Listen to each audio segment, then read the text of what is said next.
오늘은 신문당하시는 하나님이라고 하는 제목으로 요한복음 18장 전체를 다룰 수 있도록 그렇게 하겠습니다. 지금 고난주간이라서 쭉 예수님의 순환에 대해서 설교를 듣고 공부도 해오고 이러고 있는데 오묘하게 또 겹쳤어요. 예수님께서 신문당하시는 그 장면과 하나님께서 또 연결이 되게 이렇게 해주시는 것 같아요. 요한복음 18장 1절을 보시면 예수께서 이 말씀을 하시고 제자들과 함께 기드론 시내 건너편으로 나가시니 그곳에 동산이 있는데 제자들과 함께 들어가시니라, 이렇게 돼 있죠. 예수님께서 기드론 시내로 갔다고, 건너편으로 갔다라고 이렇게 얘기를 하고 있어요. 근데 기드론 시내라고 하는 건 여러분 지도 보시면 감람산이 있고 예루살렘이 보이시죠? 예루살렘 동편에 감람산이 이렇게 있는 거예요. 근데 감람산의 입구, 감람산 올라가는 바로 그 입구에 보면 작은 동산이 하나 있는데 거기가 겟세마네인 거예요. 예수님께서 감람산으로 가서 기도하셨다. 요한복음에는 이렇게 기록되어 있는데 누가복음에는 겟세마네 동산에 가서 기도하셨다. 이렇게 기록되어 있죠. 이건 다른 장소가 아니라 감람산의 초입 부위에 겟세마네라고 하는 동산이 지금 있는 겁니다. 그래서 겟세마네에서 기도를 했다라고 누가복음에서는 나와 있는데 요한복음에서는 겟세마네라고 하는 이름이 안 나와요.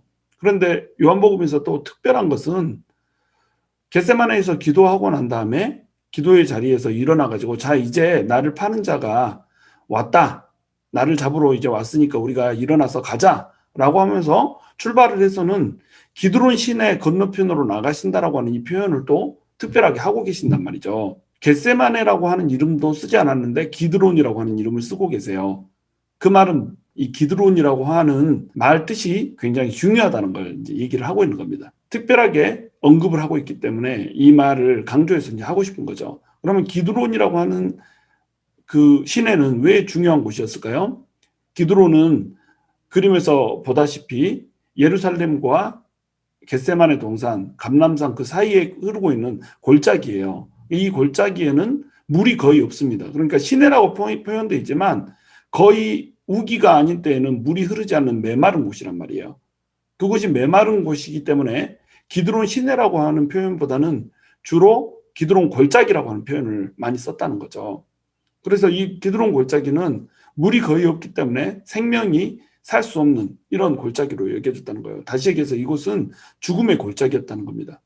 그리고 경계선이었어요. 예루살렘에서 예루살렘 성 밖으로 넘어가는 경계선으로 이 기드론 시내를 여겼다는 거죠. 그래서 압살롬이 다윗에게 반역을 하여서 다윗을 공격할 때 다윗이 울면서 건너갔던 이곳이 바로 기드론 골짜기인 겁니다. 영적으로 의미가 있어 보이죠?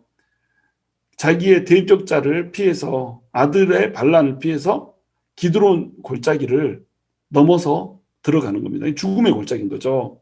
그러면서 감람산으로 가면서 울면서 다윗이 올라가는 그 장면이 사무엘하 15장 23절에 이제 기록되고 있는 겁니다. 그런데 다윗이 나중에 이제 이곳에서 승리를 하고 다시 돌아올 때, 그때는 이 기드론의 골짜기가 이제 더 이상 죽음의 골짜기가 아니라 생명의 골짜기가 되는 거예요. 다시 살아났기 때문에. 이 기드론 골짜기에 다른 이름이 있어요. 그 이름은 백향목 골짜기라는 겁니다. 근데 여기에는 백향목이 살지를 않거든요. 백향목은 두로나 시돈 지방, 레바논 지방에 가야 있지 여기에는 백향목이 없단 말이죠. 그런데 이것을 백향목 골짜기로 불렀단 말이죠. 그 얘기는 이곳이 생명의 골짜기라고 불리는 곳이기도 했다는 거예요. 죽음의 골짜기라고 하는 이름과 생명의 골짜기라고 하는 이름이 어떻게 같이 있을 수 있겠는가? 이게 여기에 이제 영적인 의미가 들어있는 겁니다. 죽음의 골짜기를 넘어서 압살롬에게 쫓겨갈 때는 갔는데 압살롬을 죽이고 돌아올 때는 이제 이곳이 생명의 골짜기가 되는 것이죠. 그리고 이곳은 압살롬의 무덤이 있는 곳이에요. 압살롬이 묻혔던 곳이고 무덤으로 많이 사용됐죠. 이 골짜기가. 그러니까 무덤으로 사용됐다는 얘기는 뭐예요? 죽음의 골짜기라는 얘기죠. 그리고 또한 심의의 경계로 솔로몬이 지어진 거거든요. 이 경계를 넘어서면 너는 죽는다. 심의가 이 사울의 계보에 있는 이런 사람이었는데, 사울 집안 사람이었는데 사울 왕이 죽으면서 다윗이 왕이 되잖아요. 그런데 시므이라고 하는 사람이 다윗에게 대적하여서 다윗을 막 욕하면서 먼지를 뿌리면서 흙을 뿌리면서 이렇게 달려오는 거예요. 안 그래도 압살롬에게 쫓겨나가면서 가슴이 아프고 속이 쓰린데 자기 아들에게 반역을 당해서 가슴이 아픈 이 다윗에게 시므이라고 하는 사람이 네가 사울 집안을 그렇게 우습게 하더니 망하는구나, 꼴 좋다 막 이러면서 조롱을 하면서 달라드는 거예요. 그래서 이때는 다윗이 시므이를 죽이겠다고 하는 자기 부하들을 말려요. 그런데 나중에는 이 시므이를 반드시 용서하지 말라라고 솔로몬에게 이제 얘기를 하는 거죠. 그래서 솔로몬이 시므이에게 경계를 주어줍니다. 기드론 골짜기를 넘어가면 넌 죽는다. 여기를 절대로 벗어나지 말라. 근데 이 시므이가 이 경계를 넘어서는 거죠. 그래서 결국 시므이가 죽음을 당하게 돼요. 그러니까 여기는 이제 죽음과 생명이 교차하는 그런 경계선이다. 이렇게 우리가 이해를 할 수가 있는 겁니다. 역사적으로. 그리고 이곳은 우상들이 파괴되는 곳이었어요. 그래서 이스라엘의 우상들이 있고 막 이럴 때는 이 우상들을 기드론 골짜기로 가서 회파시키는 이런 곳이었어요. 죽음의 골짜기고, 그렇기 때문에 모든 우상들, 죽음을 불러일으키는 우상들을 이 골짜기에서 파묻는, 회파시키는 이런 장소가 바로 기드론 골짜기였다는 겁니다. 오묘하죠. 죽음과 생명이라고 하는 것이 막 교차하는 이런 장소가 바로 기드론인 거예요. 이런 영적인 의미, 역사적인 의미를 갖고 있는 것이기 때문에 이 요한이 기드론 시내라고 하는 것을 구체적으로 명시하면서 겟세마네에서 기드론 시내를 건너서, 기드론 골짜기를 건너서 건너편으로 갔다라고 하는 이 표현을 쓰고 있는 거예요. 이 요한은 어떤 일에 대해서 신학적인 의미를 제시하는 이것을 굉장히 즐겨하는 이런 저자였잖아요. 그리고 이 기드론 시내는 또한 예루살렘에서 제사를 드리면 이 제사를 드릴 때 나왔던 피가 방출되는 곳이 기드론 골짜기였어요. 그러니까 시내에 물이 흐르는 대신에 양의 피들이 흐르는 이런 시점인 겁니다. 근데 이 시점이 언제예요? 예수님이 잡혀갔을 시점이기 때문에 유월절 양을 잡는 시점이었단 말이죠. 그러니까 제사를 드리기 위해서 유월절 양들을 잡는데 이 양들의 피가 흐르고 있는 이것을 달빛에 반사되는 피를 보면서, 검붉은 피를 보면서 이 시내 건너편을 지나가고 있는 거죠. 어린 양이신 예수 그리스도가 너네를 위해서 죽을 것이다. 이 죽음의 계곡을 건너가야지 너네에게 생명이 임한다라고 하는 영적 의미를 전달해 주고 있는 겁니다. 죽음을 넘지 못하면 생명이 없는 거예요. 죽어야지 부활이 있는 겁니다. 십자가가 있어야지 면류관이 있는 거예요. 그렇기 때문에 이 죽음의 계곡을 건너는 것, 이것을 통해서 예수님이 이제 너희에게 죽음의 계곡을 넘어서 생명을 줄 것이다 라고 하는 영적인 의미를 암시해주고 있는 것이라고 하는 거예요. 생명을 주시기 위해서 죽음의 계곡을 넘어서는 예수님을 한 컷의 그림으로, 스틸 사진으로 딱 찍어서 제시를 해주고 있는 것이 바로 이 장면이라고 하는 것입니다. 2절에 보시면 그곳을 가끔 예수께서 제자들과 모이시는 곳이므로 예수를 파는 유다도 그곳을 알더라. 유다가 이곳을 알고 있기 때문에 이곳으로 가면 유다가 예수님을 잡을 수 있다라고 예수님께서는 지금 판단을 하신 것 같아요. 그래서 유다가 익히 아는 이곳으로 가서 일부러 잡히시기 위해서 지금 예수님께서 가고 계시는 거예요. 예수님께서는 십자가를 지고 죽어주시기 위해서, 우리에게 생명을 주시기 위해서, 자신의 생명을 바치기 위해서 오신 분이시기 때문에 유다가 아는 그곳을 예수님께서 찾아서 지금 가시는 겁니다. 잡혀주시러 가시는 것이고 죽어주시러 가시는 거예요. 3절에 보시면 유다가 군대와 대제사장들과 바리새인들에게서 얻은 아랫사람들을 데리고 등과 횃불과 무기를 가지고 그리로 오는지라. 4절 예수께서 그 당할 일을 다 아시고 나아가 이르시되 너희가 누구를 찾느냐. 5절 대답하되 나사렛 예수라 하거늘 이르시되 내가 그니라 하시니라. 그를 파는 유다도 그들과 함께 섰더라. 6절 예수께서 그들에게 내가 그니라 하실 때에 그들이 물러가서 땅에 엎드러지는지라. 자, 요한복음은 굉장히 특별하게 이 장면을 기술하고 있어요. 다른 곳에 보면, 다른 공간복음에 보면 유다가 이들을 데리고 와서 예수님께 와서 키스를 하거든요. 그래서 예수님께서 네가 입맞춤으로 스승을 팔려고 하느냐라고 이제 묻는 장면이 나오는 겁니다. 그러니까 초점이 어디에 가 있냐면 유다가 파는 것에 초점이 가 있는 거예요. 유다가 예수님을 군호를 짜서 내가 키스하는 사람이 바로 예수님이다 이렇게 얘기하고 군호를 서로 짠 겁니다. 암호를 짠 거예요. 그래서 가룟 유다가 가가지고 예수님의 볼에다가 키스를 하면 사람들이 예수인지를 알아보고 그를 잡아가는 그런 형식으로 기술이 돼 있단 말이죠. 그런데 요한복음에서는 나사렛 예수를 찾고 있다라고 지금 말하고 있는 장면으로 나온단 말이죠. 예수님께서 그 당할 일을 다 하시고 나아가 이르시되 너희가 누구를 찾느냐 이렇게 물어보는 걸로, 그러니까 사람들이 대답하되 나사렛 예수라라고 얘기하는 장면, 이 장면으로 지금 나온다는 거죠.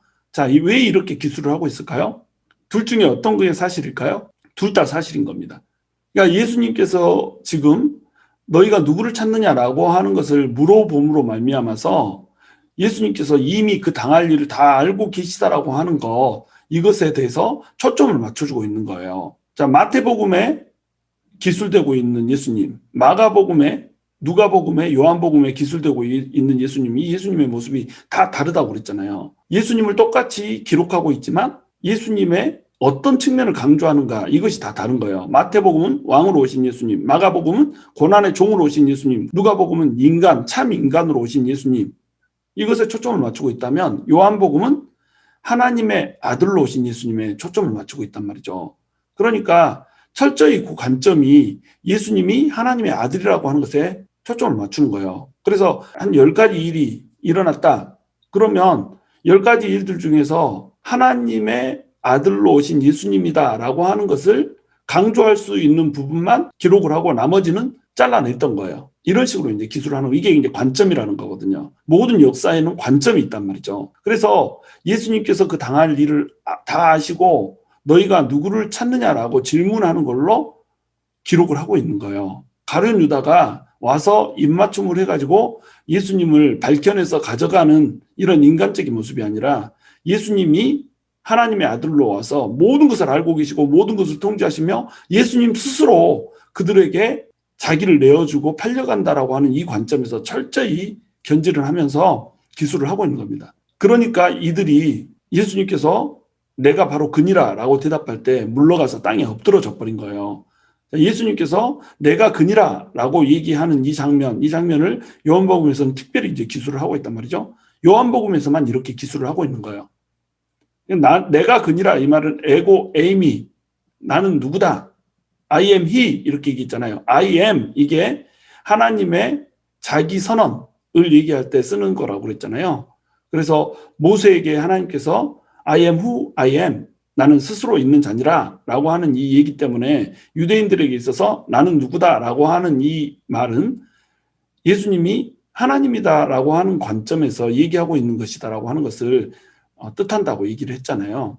그래서 에고 에이미라고 하는 이 표현을 써서 요한이 지금 하나님의 아들로서 오신 예수님을 강조를 하고 있는 겁니다. 그 말을 했더니 그들이 물러가서 갑자기 땅에 엎드려져 버린 거예요. 예수님의 신적 권위가 그들에게 드러나 버린 겁니다. 그러니까 그들이 엎드러지는 거죠. 그리고 나서 그들이 엎드려졌으면 이제 예수님이 하나님의 아들이구나라고 하는 것을 알고 두려워서 못 잡아야 될 거 아니에요. 근데 다시 딱 추스리고 왜 이렇게 쓰러졌지? 막 이러면서 다시 일어나가지고 예수님을 잡아간단 말이죠. 자, 예수님을 이들은 원래대로 하면 잡아갈 수 있을까요? 없을까요? 못 잡아가죠. 예수님을 어떻게 잡아가요? 하나님의 아들인데. 하나님을 잡겠다라고 하는 무지몽매한 인간들이 그려져 있는 겁니다. 그런데 이들은 알지 못하기 때문에, 예수님이 어떤 분인지를 알지 못하기 때문에 지금 잡아가고 있는 거예요. 그 인간들에게, 철딱선이 없는 인간들에게 인간들의 죄를 사해주기 위해서 자의적으로 잡혀가고 있는 하나님으로서의 예수님을 그려내면서 요한은 하나님께서 세상을 이처럼 사랑한다라고 하는 것, 이것을 보여주고 있는 겁니다. 7절에 보시면 이에 다시 누구를 찾느냐고 물으신데 그들이 말하되 나사렛 예수라 하거늘 예수님께서 대답하시되 너희에게 내가 그니라 하였으니 나를 찾거든 이 사람들이 가는 것은 용납하라 하시니 이는 아버지께서 내게 주신 자 중에서 하나도 잃지 아니하였사옵나이다 하신 말씀을 응하게 하려 함이로라. 아버지께서 내게 주신 자 중에서 하나도 잃지 아니하였다, 이 말은 요한복음 17장 12절에서 나오는 얘기죠. 예수님께서 그 제자들을 위해서 기도하는 장면에서 이 기도의 내용으로 나오는 장면입니다. 근데 이것을 그대로 응하게 하시기 위해서 가룟 유다 빼고 나머지 제자들은 한 사람도 잃지 않고 살려주는 거예요. 이것은 지금 체포되고 죽고 막 이런 정도로부터 보호하는 것, 이것을 뜻할 뿐만 아니라 영원한 생명까지 보증해 주는 겁니다. 이때 당시에 제자들은 전부 구원을 받았어요. 전부 영원한 생명을 얻었어요. 왜냐하면 아버지께서 예수님께 주신 자들이기 때문에 그렇습니다.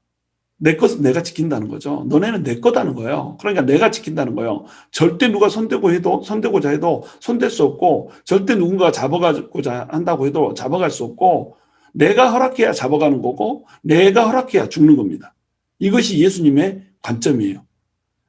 아버지께서 예수님께 주셨기 때문에 내 것은 내가 지킨단 말이에요. 그럼 우리는 누구 거예요? 우리는 예수님 거라는 거예요. 그러니까 우리를 누가 지켜요? 예수님이 지킨다는 겁니다. 직장에서 보스가 날 지키는 것 같잖아요. 사업장에서 손님들이 날 지키는 것 같잖아요. 돈이 날 지키는 것 같잖아요. 뭐 좋은 집이 날 지켜주고 보호해주는 것 같고, 시큐리티 시스템이 날 지켜주는 것 같고 이렇잖아요. 그런데 그렇지 않다는 거예요. 예수님께서 지켜주신다는 겁니다. 예수님께서 우리 주인이시고 예수님께서 우리의 친구이시기 때문에 내 건 내가 지켜. 예수님이 이렇게 말씀하신단 말이에요. 10절에 보시면 이에 시몬 베드로가 칼을 가졌는데 그것을 빼어 대제사장의 종을 쳐서 오른편 귀를 베어버리니 그 종의 이름은 말고라. 요한복음에서만 이 종의 이름을 지금 제시를 하고 있죠. 11절 예수께서 베드로더러 이르시되 칼을 칼집에 꽂으라. 아버지께서 주신 잔을 내가 마시지 아니하겠느냐 하시니라. 굉장히 이 장면을 짧게 기술을 하고 있어요. 종을 쳐서 오른편 귀를 베어버리니, 이건 누가복음에 오른쪽 귀를 잘랐다라고 하는 내용이 나오죠. 누가복음과 이것도 일치해요. 그리고 칼을 칼집에 넣으라라고 하는 장면, 이것은 이제 마태복음에 기술돼 있죠. 마태복음과 일치를 해요. 그런데 마태복음에서는 칼을 쓰는 자는 칼로 망한다 이렇게 되고, 또 귀를 치료해 주는 장면도 공관복음에는 나온단 말이죠. 근데 여기서는 귀를 치료해 주는 장면도 안 나오고, 칼을 쓰는 자는 칼로 망한다라고 하는 얘기를 해주는 장면도 안 나오고, 장면이 지금 칼집에 꽂으라 아버지께서 주신 잔을 내가 마시지 아니하겠느냐라고 물어보는 장면만 딱 간단하게 나온단 말이에요. 왜 이렇게 기술을 하고 있을까요? 이 역시 예수님에게 초점을 온전히 맞추고자 하는 겁니다. 아버지께서 주신 잔을 마시고자 해서 아버지에게 순종하는 하나님의 아들이라고 하는 그 부분에 초점을 맞추고 있는 거예요. 고난의 잔을 마시려고 하는, 스스로 아버지께서 고난의 잔을 주셨기 때문에 그 잔을 스스로 마시고자 하는 예수님이 기술되어 있다는 말이죠. 공관복음에서는 내가 12영이나 되는 천사들을 불러다가 이들을 처치하지 못하겠느냐 이런 식으로 베드로를 꾸짖는 장면이 나오는데, 이런 장면도 나오지 않아요. 그리고 말고의 귀를 찾아서 고쳐줬다라고 하는 이런 장면도 나오지 않는단 말이죠. 왜? 철저히 예수님께 초점을 지금 맞추고 있는 겁니다. 예수님이 일부러 수고의 잔, 고난의 잔을, 죽음의 잔을 사람들을 위해서, 죄인들을 위해서 마셔주고자 한다라고 하는 이 사랑에다가 철저하게 초점을 맞추고 싶은 거예요.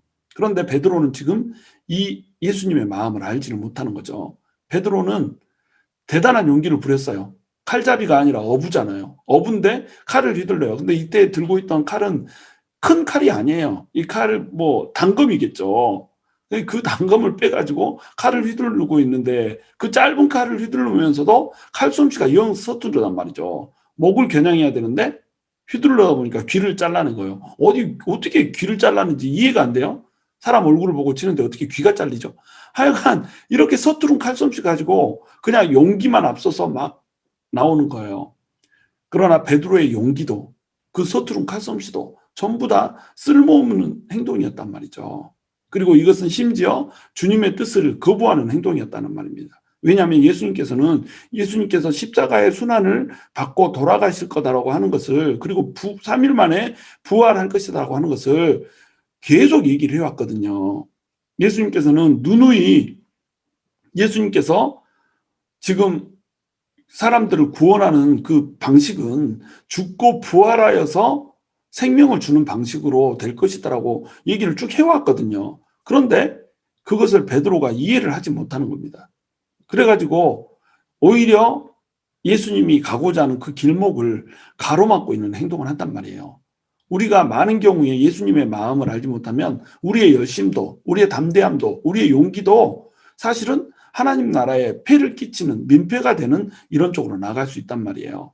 그러니까 우리가 하나님의 말씀을 잘 이해하고 잘 깨닫고 그 말씀에 예수님께서 무엇을 뜻하고 있는가, 예수님께서 우리가 어떻게 살기를 원하시는가를 면밀히 파악한 다음에 용기도 부리고 또 행동도 부리고 솜씨도 부리고 이러는 겁니다. 그런데 어줍지 않은 솜씨 가지고 대담한 용기를 부려가지고 하나님의 일을, 예수님이 가시고자 하는 길을 지금 가로막고 있는 거예요. 우리가 이런 자리에 서면 안 된다는 거죠. 여러분, 열심히 하는 것이 좋은 것이 아니에요. 그리고 또 우리의 모든 것을 드리는 것이 좋은 것이 아니에요. 예수님의 뜻 안에서 드리는 것이 좋은 겁니다. 우리가 교회를 위해서 고생하는 것, 이것이 좋은 게 아니에요.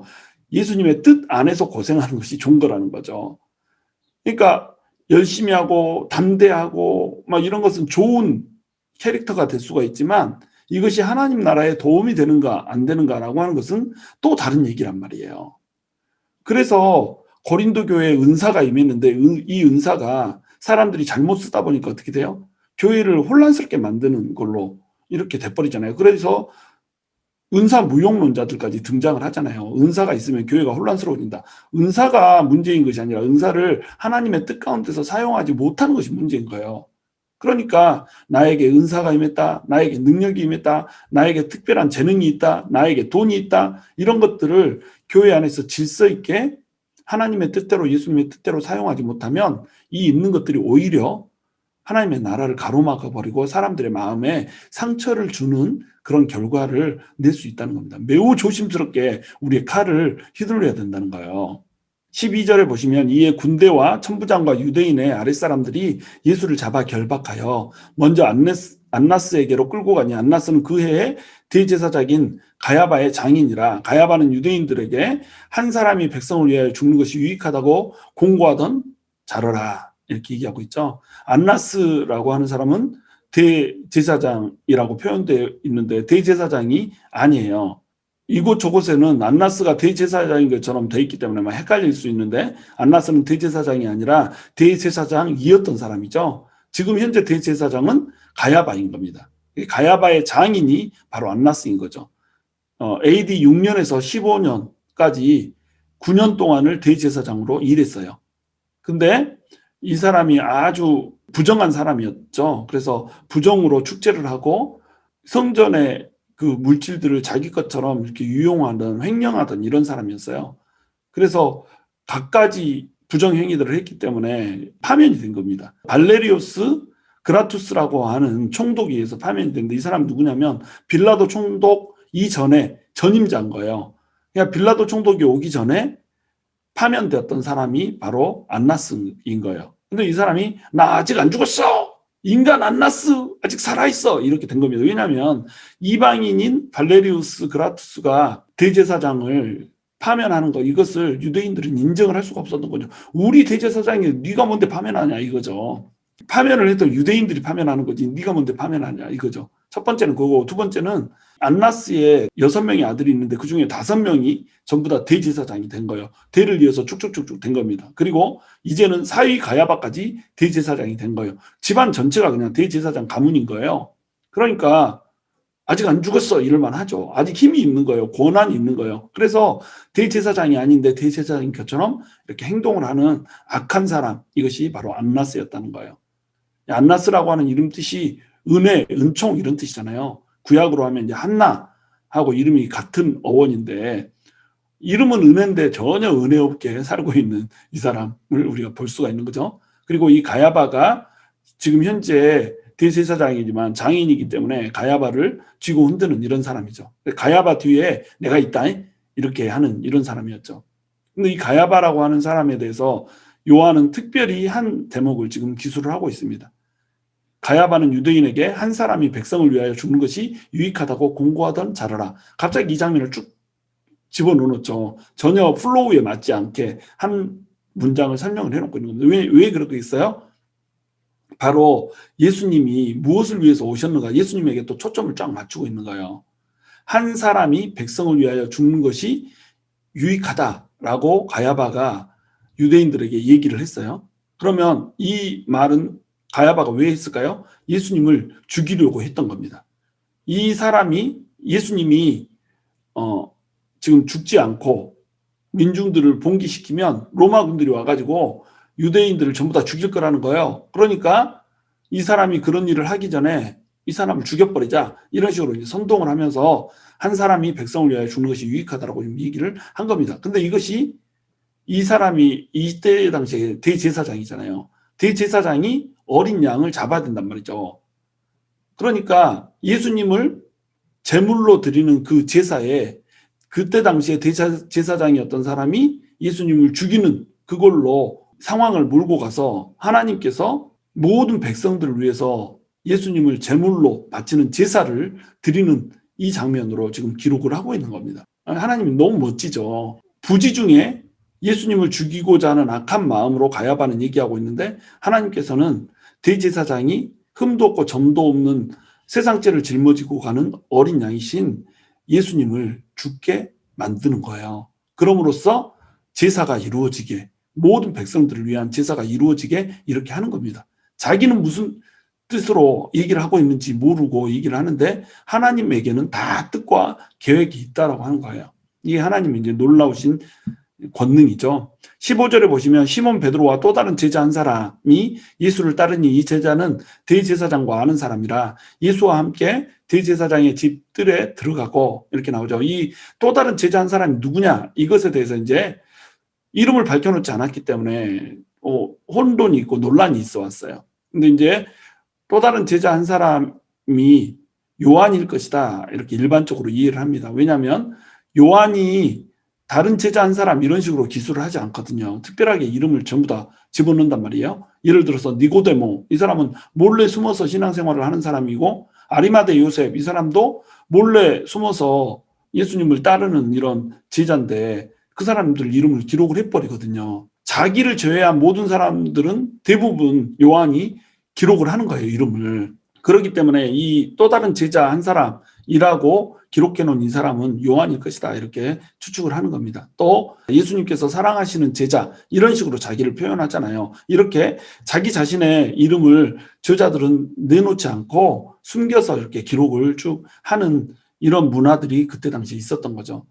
그런데 이제 요한이 아니다라고 생각하는 사람들은 왜 그러냐면, 어떻게 갈릴리의 어부가 그때 당시에 권한을 잡고 있는 대제사장과 아는 사이일 수가 있냐, 이거죠. 이때 아는 사람이다, 이 단어, 헬라어 단어는 그노소스라고 하는 단어거든요. 그러니까 그냥 아는 사람이 아니고 친밀한 사람이라는 뜻인 거예요. 그래서 친하게 아는 사람이란 말은 친척이거나 또는 어떤 이 줄이 다 있는 막 이런 왕래가 있는 이런 사람이라고 하는 의미인데, 갈릴리의 촌 동네 어부인 요한이 어떻게 이 대제사장과 친분이 있을 수가 있냐, 이런 식으로 이의를 제기를 하는 겁니다. 그러나 얼마든지 그럴 수 있죠. 땅덩어리가 좁으니까, 강원도 땅만큼밖에 사이즈가 안 되니까 이 또 다른 제자 한 사람은 요한이었다라고 보는 것이 좋은 거예요. 근데 요한은 지금 대제사장과 친분이 있는 겁니다. 그래서 자기는 들어갔어요. 근데 베드로는 지금 못 들어오고 있는 거죠. 전부 다 도망갔는데 예수님이 잡혀가는 그 장면을 그냥 놔두고 떠날 수가 없었던 거죠. 예수님이 마지막 순간에라도 봉기에서 일어날 거라고 생각을 한 겁니다. 그래서 요한이 먼저 따라갔고, 그 다음에 시몬 베드로도 그 뒤따라서 간 거예요. 근데 이 집은, 끌려간 곳은 지금 안나스의 집이잖아요. 안나스의 집이니까, 사택이니까 아무나 들어갈 수가 없는 거죠. 출입을 할 수가 없는 거예요. 그런데 요한은 대제사장과 아는 사람인 거예요. 그러니까 들어갈 수가 있었던 거죠. 근데 베드로는 들어오지 못하고 이제 문 밖에 꼼뻑꼼뻑 서 있는 거죠. 나도 들어가고 싶은데 이러고 있는 거죠. 16절에 보시면 베드로는 문 밖에 서 있는지라 대제사장을 아는 그 다른 제자가 나가서 문 지키는 여자에게 말하여 베드로를 데리고 들어오니, 이렇게 나와 있죠. 대제사장과 아는 사람이니까 당연히 그 집의 여종과 알겠죠. 그 여종에게 말해서 베드로 이 사람도 좀 들어오게 해달라, 이렇게 얘기한 거죠. 근데 이제 문제가 발생해요. 이 문 지키는 여종이 베드로에게 한마디 던지는 겁니다. 너도 이 사람의 제자 중 하나가 아니냐 하니 그가 말하되 나는 아니라고, 이렇게 얘기하고 있죠. 이 여종이 베드로에게 너도 예수님의 제자 중 하나 아니냐, 이렇게 이제 물어본 거예요. 자, 너도 이 사람의 제자 중 하나 아니냐, 이 말은 요한이 예수님의 제자라고 하는 것을 이 여종이 알고 있다는 뜻이에요, 모르고 있다는 뜻이에요? 알고 있다는 뜻이잖아요. 그렇죠? 그러니까 이 여종은 지금 베드로에게 물어볼 때 크게 무슨 악의를 가지고 물어본 게 아닌 겁니다. 지금 예수님이 잡혀오는 이 순간만 해도 이 여종은 상황이 어떻게 돌아가고 있는 건지 잘 모르는 거예요. 그러니까 너도 이 요한처럼 이 사람의 제자 중 하나가 아니냐 그렇게 그냥 물어본 거예요. 근데 지금 베드로는 이 상황이 예수님이 잡혀가서 죽게 생긴 상황이잖아요. 급박하잖아요. 그리고 주변에 사람들이 둘러싸여 있고. 그러니까 자기는 예수님의 제자라고 얘기를 하면 죽을 것 같은 거예요. 여종은 그냥 던진 말인데 베드로는 아니다라고 이게 부정을 한 겁니다. 18절에 그때가 추운 거로 종과 아랫사람들이 불을 피우고 서서 쬐니 베드로도 함께 서서 쬐더라. 아닌 척. 자, 불에 모닥불 펴놓고 거기에서 종과 아랫사람들이 전부 다 불 펴놓고 서서 있는데 베드로는 지금 예수님이 붙잡혀 가 있으니까 좌불안석이죠. 그러니까 예수님이 어떻게 되는지 보고 싶기는 하고 또 예수님의 제자는 아닌 척 해야 되고 그러니까 아랫사람들이 불 때우고 있는데 거기서 불 지피면서 아무것도 아닌 사람처럼 그들 중에 한 명인 것처럼 이렇게 불 쬐고 있는 이런 상황인 거죠. 베드로의 심정이 여러분 이해가 되시나요? 사랑하는 예수님이 주님이 잡혀가는데 그 주님을 위해서 나는 아무것도 할 수 없고 힘도 없고 칼도 제대로 못 써서 이 귀때기나 자르고 이런 존재인데 지금 자기는 죽을까 봐 두려워서 벌벌 떨면서 모닥불을 쬐고 있는 모닥불 피워놓고 이러고 있는 베드로의 심정. 자, 19절에 보시면 대제사장이 예수에게 그의 제자들과 그의 교훈에 대하여 물으니 예수께서 대답하시되 내가 드러내놓고 세상에 말하였노라. 모든 유대인들이 모이는 회당과 성전에서 항상 가르쳤고 은밀하게는 아무것도 말하지 아니할거늘 어찌하여 내게 묻느냐. 내가 무슨 말을 하였는지 들은 자들에게 물어보라. 그들이 내가 하던 말을 아느니라. 이렇게 이제 얘기를 하고 있습니다. 지금 1차 신문이 이제 벌어지고 있는 거예요. 안나스의 1차 신문. 그리고 이후에 이제 가야바에게 넘겨지면서 가야바의 2차 신문으로 넘어가겠죠. 먼저 안나스가 지금 신문을 하고 있는 거예요. 대제사장이 예수에게 그의 제자들과 그의 교훈에 대해 물었다라고 얘기하잖아요. 여기서 대제사장이라고 하는 것은 가야바가 아니라 이제 안나스를 얘기하는 겁니다. 너를 따른 사람이 얼마나 되느냐, 그리고 그들에게 너 뭘 가르쳤냐 이렇게 말하는데 예수님께서 공적으로 가르쳤단 말이에요. 어떤 사람들을 딱 집단을 만들어 놓고 무슨 군대처럼 사병처럼 키우면서 그들에게 훈련을 시키려고 교훈을 시킨 게 아니라 모든 사람들이 대상이었던 거예요. 그 대상 중에 예수님의 말을 믿고 따라다니면 제자가 되는 거고 아니면 마는 거고 이랬던 거예요. 그리고 제자로 따라다니다가도 언제든지 싫으면 우르르 떠나버리고 이랬단 말이죠. 오병이어 사건 이후에 예수님께서 생명의 떡 설교를 하니까 사람들이 우르르 빠져나가 버렸잖아요. 우리는 생명의 떡, 육신의 떡을 우원해서 왔는데 생명의 떡, 하늘로부터 오는 떡을 먹으라고 하면서 자기 살과 피를 먹으라고 그러니까 저 사람 미쳤나 보다 이러고 떠나버리잖아요. 이런 상태였단 말이죠. 예수님께서는 이 세상에서 어떤 나라를 세우고자 한 게 아니에요. 하나님의 나라를, 영적인 나라를 세우고자 했던 겁니다. 그러니까 이 질문이 터무니없는 질문이 되는 거죠. 너의 규모가 얼마나 되냐? 네가 뭘 가르쳤냐? 아니 공개적으로 다 가르쳤는데 이제 와서 뭘 이걸 물어보고 있어요. 모든 유대인들이 모이는 회당과 성전에서 항상 가르쳤고 은밀하게 안 가르쳤기 때문에 들은 사람들한테 다 물어봐라. 공개적으로 가르쳤으니까 사람들이 들은 대로 말하면 그것이 다 진실이다. 이렇게 지금 얘기를 하고 있는 겁니다. 그랬더니 22절 이 말씀을 하시며 곁에 있던 아랫사람 하나가 손으로 예수님을 쳐 이르되 내가 대제사장에 이같이 대답하느냐 하니 이렇게 말하고 있죠. 아랫사람 하나가 대제사장도 아니고 아래 것 하나가 예수님을 손으로 치면서 대제사장한테 건방지게 이렇게 얘기한다고 이렇게 얘기하는 거예요. 자, 세상을 창조하신 하나님을 지금 무례하다고 건방지다는 이유로 지금 때리고 있는 겁니다. 너무 아이러니하지 않아요? 너무 우스운 장면이 지금 뭐 개그 콘서트가 지금 여기서 펼쳐지고 있는 거예요. 아마 개그 콘서트가 종방을 한 이유가 이것 때문에 그런 것 같아요. 너무 웃기니까 이것보다 더 웃길 수가 없는 거죠.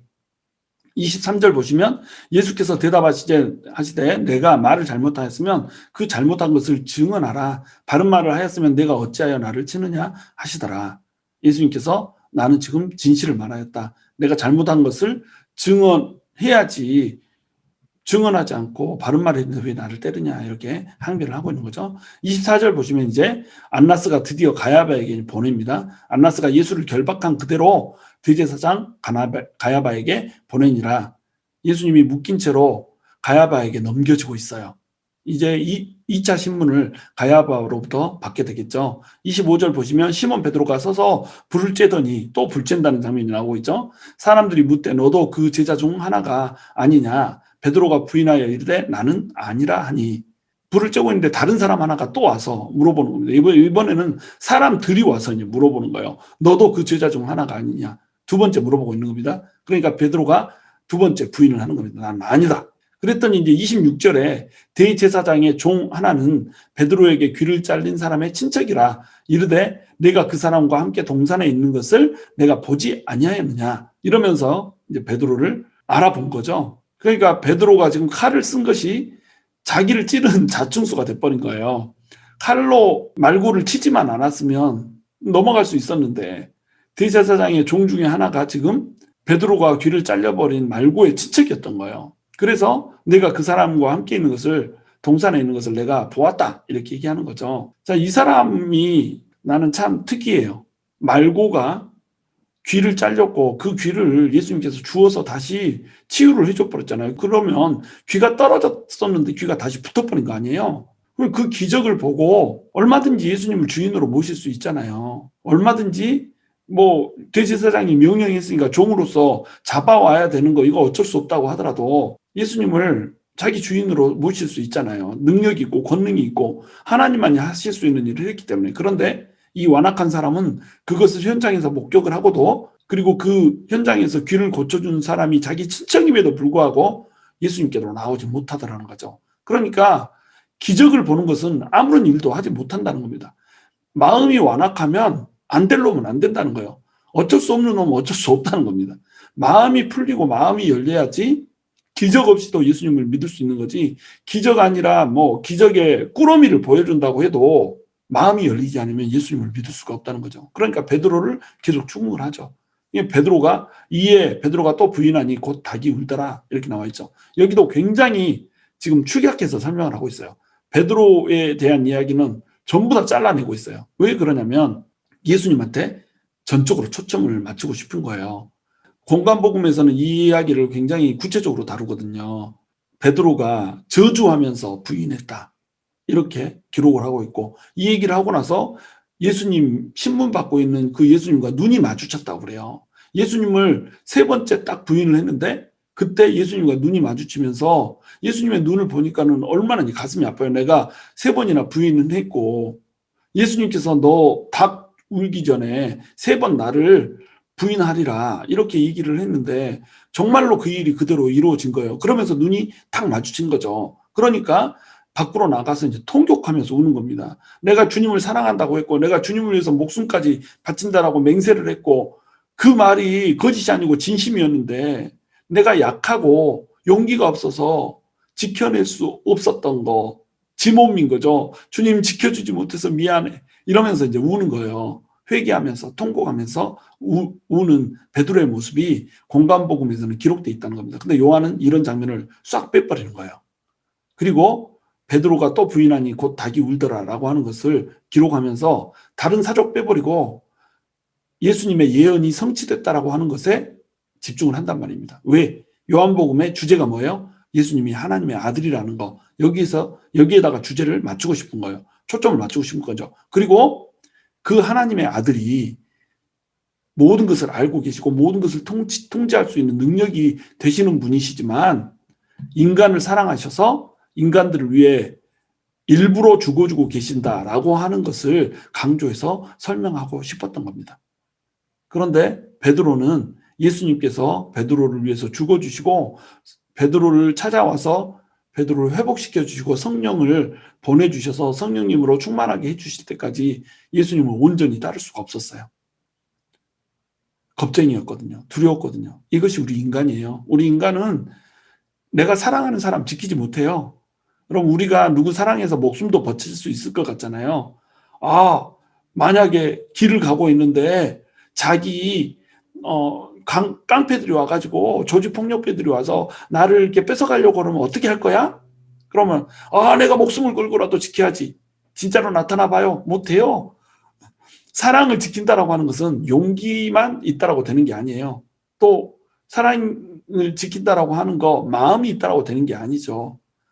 내 사랑을 지키기 위해서는 성령님이 충만해야 된단 말이에요. 하나님을 사랑하는 거, 예수님을 사랑하는 거, 예수님을 위해서 내 삶을 바치는 거, 이것은 내 의지로 되는 게 아닙니다. 하나님의 성령이 임해야 되는 거예요. 예수님의 사랑이 나한테 임해야 되는 겁니다. 그러니까 객기와 호기로 내 열심으로 하나님 섬기는 게 아니에요. 성령 충만함으로 섬기는 겁니다. 그래서 하나님을 섬기기 전에 먼저 은혜 받으라고 하는 거예요. 그래서 하나님을 섬기기 전에 먼저 성령 충만하라고 그러는 겁니다. 우리가 우리 열심으로 얼마든지 도네이션하고 기부도 하고 또 섬김도 나가고 이렇게 할 수 있죠. 그런데 이것이 자칫 잘못하면 베드로가 칼을 휘두르고자 하는 그 장면과 다를 바가 없는 장면으로 이어져 버릴 수가 있단 말이에요. 우리는 예수님을 섬기기 위해서 성령으로 충만해야 돼요. 성령님이 없이는 실패할 수밖에 없단 말이죠. 오히려 예수님이 가고자 하는 길에 방해가 되고 지장이 될 수밖에 없단 말이에요. 그것이 베드로를 통해서 보여지고 있는 교훈이란 말이죠. 28절에 보시면 그들이 예수를 가야바에게서 관정으로 끌고 가니 새벽이라 그들은 더럽힘을 받지 아니하고 유월절 잔치를 먹고자 하여 관정에 들어가지 아니하더라. 자, 유월절 잔치를 먹고자 해서 관정에 들어가지 않고 있는 유대인들, 이들은 불법으로 예수님을 신문했잖아요. 예수님을 신문하는 그 모든 것들이 불법이었는데 이제 유월절 잔치를 먹어야 되니까 부정한 짓을 하면 안 되는 거예요. 근데 이들은 이방인의 집으로 들어가거나 이방인이 살고 있는 장소에 들어가는 거나 이방인과 접촉을 하면 부정해진다라고 생각을 했거든요. 그러니까 더럽힘을 받지 않기 위해서 가야바의 집에 들어가지 않는 겁니다. 그냥 이들은 율법을 지킨다라고 하면서도 자기 편하게 율법의 형식만을 따르고 있는 거예요. 이방인의 집에 들어가지 않는 것이 더 중요한 율법이에요? 아니면 의인을 죄를 뒤집어 씌워서 위증하여서 심판에 내어주지 않는 것이 더 중요한 율법이에요. 당연히 후자가 더 중요한 율법이죠. 근데 그들은 더 중요한 율법의 정신을 잃어버리고 그냥 껍데기로만 율법 하고 있는 거예요. 크리스천들이 이렇게 살아가면 안 된다는 겁니다. 진짜로 예수님께서 주신 복음의 내용, 어떻게 살아가라고 하는 그 내용에 관심이 없고 껍데기뿐인 신앙생활을 하고 있으면 안 된다는 거죠. 이것들이 바로 껍데기뿐인 신앙생활을 하고 있는 자들이라는 거예요. 그래서 밤새내도록 예수님을 신문하고 불법으로 공회에서 이렇게 신문한 다음에, 물론 요한복음에서는 이 장면이 빠져있죠. 빌라도에게 넘겨주는 장면으로 바로 넘어갑니다. 왜냐하면 초점이 예수님의 하나님 되심, 그리고 예수님의 사랑, 여기에 초점이 있기 때문에 불필요한 내용들은 빼고 바로 가야바에서 빌라도에게로 넘기는 거예요. 그런데 그 관정에 들어가지 아니하고 빌라도가 왔다 갔다 하면서 지금 얘기를 하고 있는, 총극이 벌어지고 있는 거죠. 이것도 또한 개그 콘서트가 망한 이유예요. 29절 보시면 그러므로 빌라도가 밖으로 나가서 그들에게 말하되 너희가 무슨 일로 이 사람을 고발하느냐. 자, 고발하려고 하는 사람이 관장 안으로 들어와서 고발해야 될 거 아니에요. 그들이 못 들어오겠다고 밖에서 서 있으니까 빌라도가 고발 받으러 나오는 겁니다. 얼마나 웃겨요. 그리고 예수님을 끌고 가서 예수님한테 신문을 하고 나서 또 다시 예수님이 죄가 없다는데 하고 나가서 다시 또 얘기하고, 이 빌라도가 왔다 갔다 하면서 심부름꾼 역할, 우체부 역할을 하고 있는 거예요. 완벽하게 개그 콘서트죠. 30절 보시면 대답해 이르되 이 사람이 행악자가 아니었더라면 우리가 당신에게 넘기지 아니하였겠나이다. 자, 예수님을 기소한 이유가 뭐였어요? 신성모독이었거든요. 네가 하나님의 아들이라고 스스로 일렀기 때문에 너는 죄인이다. 신성모독죄로, 종교적인 이유로 지금 이 사람을, 예수님을 죽이고자 한단 말이죠. 그런데 빌라도에게 데리고 가서는 이 말을 하면 통해요, 안 통해요? 안 통하죠. 그러니까 이 사람이 행악자가 아니었으면 당신에게 넘기지 아니하였겠다, 이렇게 얘기하고 있단 말이죠. 악을 행한 자로 얘기를 하고 있단 말이에요. 그래야 빌라도가 죽여줄 거니까. 완전히 사기꾼들이죠. 사기꾼의 왕, 대마왕들인 거예요, 지금. 이 사람들이 지금 이 시대에 오면은 빌딩 한 10채는 후려쳐먹을 것 같아요. 31절에 보시면 빌라도가 이르되 너희가 그를 데려다가 너희 법대로 재판하라. 유대인들이 이르되 우리에게는 사람을 죽이는 권한이 없나이다 하니. 자, 빌라도에게 데려온 이유가 기술돼 있죠. 왜 빌라도에게 데려왔어요? 유대인의 법으로는 사람을 사형에 처할 수가 없는 겁니다. 사형을 공개적으로 할 수 있는 권한이 없기 때문에 사형 권한이 있는 빌라도에게 데려와서 사형시켜 달라는 거예요, 지금. 그런데 사형 권한이 없기 때문에 빌라도에게 데려온 이것이 예수님의 예언을 성취를 하고 있는 겁니다. 예수님께서 예언할 때 뭐라고 예언하세요? 대제사장들과 장로들에게 잡혀가서 고난을 받고 신문을 받고 다시 이방인들에게 넘겨져서 이방인들에게 조롱받고 채찍에 맞고 십자가에 매달려서 죽고 죽은 지 3일 만에 부활할 것이다라고 하는 이 예언을 예수님께서 해주셨잖아요. 예수님께서 어떻게 자기가 죽을 거라고 하는 것을 제자들에게 다 말해줬는데 그 말한 그대로 이루어지려면 빌라도에게 넘겨줘야 되는 거예요. 그러니까 다시 한번 여기서 예수님의 신성이 드러나고 있는 겁니다. 예수님은 이미 다 알고 계시단 말이죠. 그리고 예수님께서는 이미 모든 것을 예수님의 계획대로 진행하고 있고 모든 것을 컨트롤하고 있다는 거예요. 빌라도가 원래는 가이사랴라고 하는 총독 본부에서 지내야 되잖아요. 근데 그 가이사랴라고 하는 총독 본부에서 예루살렘까지 내려온단 말이죠. 왜? 지금 시점이 유월절이기 때문에 유월절 시점에 내려와서 예루살렘에서 지금 혹시라도 소동이 일어날까봐 사람들이 너무 많이 모여드니까 혹시라도 무슨 소요가 일어나면 안 되거든요. 그러니까 지금 빌라도가 내려와 있는 시점이란 말이죠. 그 시점이기 때문에 지금 예루살렘에서 이방인의 손에 팔려서 죽을 것이라고 하는 예수님의 예언이 이루어지고 있는 거예요. 오묘하잖아요. 그러면 동시에 예수님이 유월절 어린 양으로 죽어야 된다고 하는 예표도 함께 이루고 있는 거예요. 그러니까 예수님은 어떤 분이에요? 지금 하나님의 아들이라는 거죠. 모든 것이 예수님의 인차지, 예수님의 손 안에 전부 다 달려가지고 돌아가고 있는 거예요. 예수님이 계획한 대로, 예수님이 예고한 대로, 예수님이 뜻한 대로 다 되고 있는 거죠. 예수님은 누구세요? 하나님의 아들이라는 겁니다. 33절 보시면 이에 빌라도가 다시 관정에 들어가 예수를 불러 이르되 내가 유대인의 왕이냐? 예수께서 대답하시되 이는 내가 스스로 하는 말이냐? 다른 사람들이 나에 대하여 내게 한 말이냐? 빌라도가 대답하되 내가 유대인이냐? 내 나라 사람과 대제사장들이 너를 내게 넘겼으니 내가 무엇을 하였느냐? 예수께서 대답하시되 내 나라는 이 세상에 속한 것이 아니니라. 만일 내 나라가 이 세상에 속한 것이었더라면 내 종들이 싸워 나로 유대인들에게 넘겨지지 않게 하였으리라. 이제 내 나라는 여기에 속한 것이 아니니라. 유대인의 왕이냐고 물어봐요, 빌라도가. 그랬더니 예수님께서 네가 스스로 하는 말이냐 아니면 다른 사람들이 너한테 하는 말을 네가 엎조리고 있느냐 이렇게 얘기를 하는 거죠. 예수님이 내 나라는 이 세상에 속한 것이 아니라는 거예요. 내 나라는 영적인 나라고 내 나라는 모든 나라를 아우르는 하나님의 나라라는 거죠. 근데 유대인들은 지금 예수님을 어떻게 고발하고 있냐면 흉악자로 분류를 하고 있고 반란죄로 지금 예수님을 기소를 한 거예요. 예수님이 자기가 왕이라고 얘기를 하면서 로마 황제에게 반란을 꾀하는 자로, 반역 범죄자로 지금 고소를 한 겁니다. 가이사에게 세금을 바치지 않아도 되는 그런 주장을 한 것으로 송사를 한 거예요. 그러니까 빌라도가 그런 것에 대해서 죄질을 지금 추궁하고 있는 거예요. 예수님께서 뭐라고 하세요? 내 나라는 이 세상에 속한 것 아니라는 거예요. 내가 만약에 이 세상에다 나라를 세우려고 했으면 내 종들이 유대인들에게 넘겨지지 않게 애초에 막았을 거라는 거죠. 이때 내 종은 뭐예요? 천사들이 와서 이 땅을 전체를 쓸어버릴 수도 있단 말이죠. 그냥 내 나라가 여기에 속한 것이 아니기 때문에 지금 예수님께서 잡혀가서 죽고 있다는 말이에요. 예수님은 죽음으로써 하나님의 나라를 세우겠다라고 하는 결단을 하신 것이기 때문에 지금 내가 여기 잡혀와 있다는 거예요. 이것은 빌라도에게도 하는 말이에요. 너도 마찬가지다 이거죠. 내 종이 와서 너 쓸어버리면 너 없어지는 존재야. 그런데 내 나라가 여기에 속한 것이 아니고 영적인 나라고 하늘에 속한 나라이기 때문에 이 땅에서는 너에게 그냥 권세를 줬을 뿐이야 라고 지금 얘기를 하고 있는 겁니다. 빌라도에게도 지금 예수님께서는 예수님이 누구신지에 대해서 얘기를 해주고 있는 거예요. 사실은 빌라도는 예수님을 신문하고 있지만 예수님에게 초청을 받고 있는 거죠.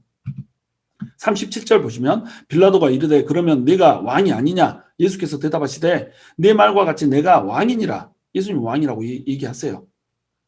그러면 예수님이 스스로 왕이라고 했기 때문에 빌라도는 지금 어떻게 해야 돼요?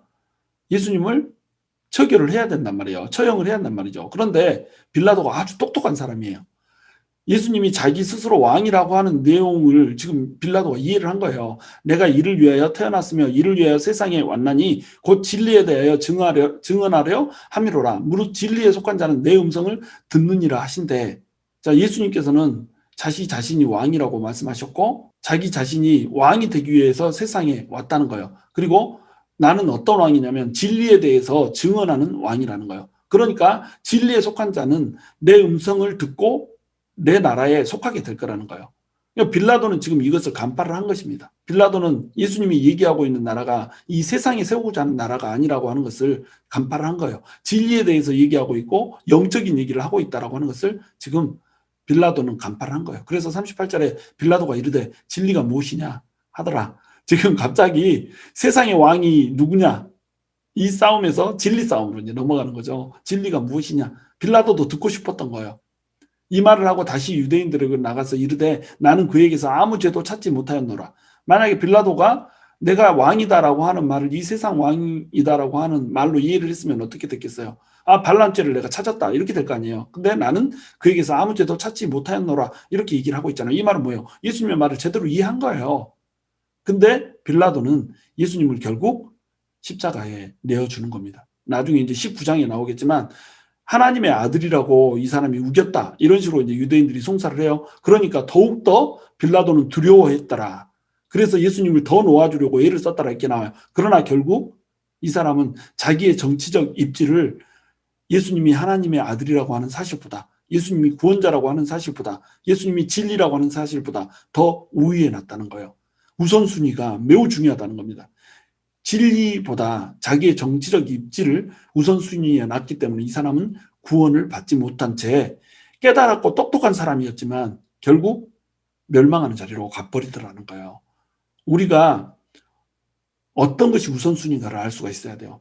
하나님 나라가 먼저인가 세상 나라가 먼저인가를 알아야 예수님의 품 안에서 예수님의 뜻 가운데서 살아갈 수가 있는 겁니다. 39절 6월절이면 내가 너희에게 한 사람을 놓아주는 전례가 있으니 그러면 너희는 내가 유대인의 왕을 너희에게 놓아주기를 원하느냐 하니 그들이 또 소리질러 이르되 이 사람이 아니라 바라바라 하니 바라바는 강도였더라. 자, 예수님을 놓아주기 위해서 안간힘을 쓰고 있죠. 왜냐하면 예수님에게서 어떤 죄도 찾아볼 수가 없는 거예요. 예수님이 무죄하다는 거 아는 거예요. 거기에다가 예수님께서 진리라고 하는 것을 얘기하면서 자기보다 훨씬 진리에 있어서 깨어있는 분이시고 다른 인간들과는 전혀 다른 어떤 존재라고 하는 것을 이 사람은 지금 안 거예요. 물론 이제 아내가 와서 예수님을 손대지 말라. 예수님 때문에 내가 꿈에 힘들었다라고 하는 얘기를 해줬다는 장면이 다른 복음서에 이제 나와 있기 때문에 우리가 그걸 참조해서 보면 빌라도의 입장을 이해할 수 있죠. 그런데 빌라도는 어찌됐건 지금 예수님을 놓아주고 싶었던 겁니다. 그런데 끝까지 유대인들은 예수님이 아닌 바라바를 놓아주라고 하면서까지 예수님을 죽이고자 하는 거예요. 지금 유대인들은 예수님의 죄목과 상관없이 예수님을 죽이기로 결정을 한 겁니다. 그러니까 이제 우기기 작전에 들어간 겁니다. 너희에게 놓아주기를 원하느냐? 유대인의 왕을 너희에게 놓아주기를 원하느냐? 물어보는데 아니라 죽이세요. 바라바를 놔주고 죽이세요. 강도를 차라리 놔줄지언정 이 사람은 죽여야 됩니다. 이렇게 얘기를 하고 있는 거죠. 자, 여기에 이제 예수님의 사랑이 들어있는 겁니다. 예수님은 강도 취급당하셨어요. 요한은 관점을 명확히 해요. 지금 18장에서 쭉 예수님께서 어떤 분이신가를 요한은 명확히 기술을 하고 있어요. 예수님은 어떤 분이세요? 예수님은 사람이 아니에요. 예수님은 하나님의 아들이에요. 예수님은 모든 것을 아세요. 예수님은 모든 것을 할 수 있는 능력이 있고 모든 것을 컨트롤할 수 있는 능력이 있고 모든 것을 예수님의 계획대로 착착착착 진행해 가시는 분이세요. 그런데 그 예수님이 고난의 잔을 기꺼이 마시기 위해서 아버지로부터 명을 받고 그 명대로 지금 죽음을 향해서 달려가고 있는 거예요. 그 죽음을 향해서 달려가는 길목에 강도 취급을 당하는 겁니다. 가장 흉악범 취급을 당하는 거예요. 왜냐하면 흉악범이고 강도인 인간들을 위해서 죽어야 되거든요. 마음으로 늘상 사람들 미워하고 입술로 늘상 사람들 저주하고 손과 발로 늘상 사람들을 해치는 우리 인간들, 간음범죄자이면서 도적이면서 강도이면서 살인자로 하나님의 관점에서는 낙인 찍혀진 우리 인간들을 하나님이신 예수님께서 사랑해 주시기 위해서 이 땅에 오셔서 기꺼이 그 죄인들을 위해서 고난의 잔을 마시고자 오셨기 때문에 그 예수님이 자기 의지로 우리 인간들을 위해서 죽음의 잔을 마셔주고 있다라고 하는 것, 이것을 요한은 18장 전체를 통해서 얘기를 해주고 있는 겁니다. 그러니까 바라바는 강도이지만 놓아지고 강도 대신, 흉악범 대신 예수님이 붙잡혀 가게 되는 거예요. 여러분, 우리가 그 바라바라는 거예요. 여러분, 우리는 예수님의 그 기가 막힌 사랑을 받은 자들이에요.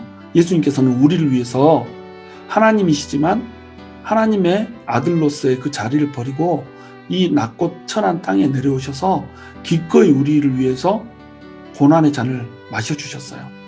그 예수님의 사랑이 우리 안에 채워져야 되는 겁니다. 그 예수님의 사랑이 채워지지 않으면 우리는 베드로처럼 되는 거예요. 우리가 하나님을 위해서 열심을 품는다 할지라도, 우리가 하나님을 사랑한다라고 얘기한다 할지라도 그 사랑을 우리는 이루어드릴 수 없고 그 사랑에 우리는 보답할 수 없는 존재들이에요. 우리가 그 예수님의 사랑 우리 마음에 채워야 됩니다. 예수님의 성령이 우리 안에 가득히 채워져야 되는 거예요. 그래야 감당할 수 있어요. 저와 여러분이 예수님의 사랑으로 가득 채워지고 하나님의 성령으로 충만하여져서 예수님께 사랑을 돌려드릴 뿐만 아니라 하나님 나라를 멋지게 세워내는 주님의 아들, 딸들이 될 수 있기를 주님의 이름으로 축원합니다.